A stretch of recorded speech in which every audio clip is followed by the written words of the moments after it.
Tenali double horse రుచికరంగా ఉంటుంది, అనుబంధాల్ని పెంచుతుంది. క్వాలిటీ మరియు టేస్టీ స్వీట్స్ కొరకు శశి స్వీట్స్ అండ్ ఏప్రిల్ 30వ తేదీన సింహాచలంలోని శ్రీ వరాహ లక్ష్మీ నరసింహస్వామి వారి చందనోత్సవం ఘనంగా నిర్వహిస్తున్నారు. ఇందుకు సంబంధించి దేవాదాయ ధర్మాదాయ శాఖ మంత్రి ఆనం రామనారాయణ రెడ్డి అధ్యక్షతన ప్రత్యేక సమీక్షా సమావేశం నిర్వహించారు. ట్రాఫిక్, బస్ సౌకర్యాలు, భద్రత, శుభ్రత వంటి తదితర అంశాల మీద ఈ ప్రత్యేక సమీక్ష సమావేశాల్లో చర్చించి అధికారులకు తగు సూచనలు అందించారు.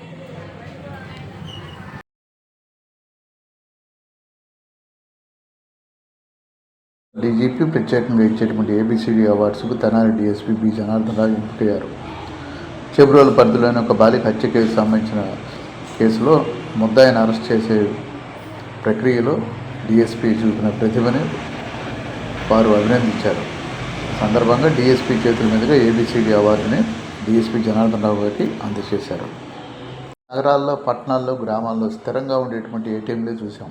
అంతేకాకుండా షాపింగ్ కాంప్లెక్స్ల్లో కూడా పెద్ద పెద్ద మాల్స్ వద్ద ఏటీఎంలు చూసాం. అయితే త్వరలో ప్రయాణిస్తున్న రైళ్ళలో కూడా ప్రయాణికుల కోసం చెప్పి ఏటీఎంలు ఏర్పాటు చేసే ఆలోచన రైల్వే శాఖ చేస్తుంది.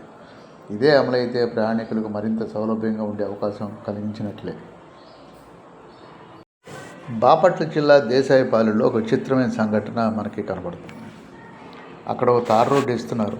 అయితే ఆ రోడ్డు వేసేటప్పుడు అక్కడ కారు కూడా ఉంది. ఆ కారును తీయకుండానే రోడ్డుని అలాగే వేసేశారు. మరి ఇది కారు యజమాని కారు తాళం తీయకపోవటం వల్ల వేశారో, కాంట్రాక్టర్ గారు దాన్ని చూసుకోకపోవటం వేశారో, లేకపోతే తీసేవాళ్ళు లేక మనకెందుకు లేని అలాగే వేశారు. చాలా విచిత్రంగా ఉంది కదా. మరి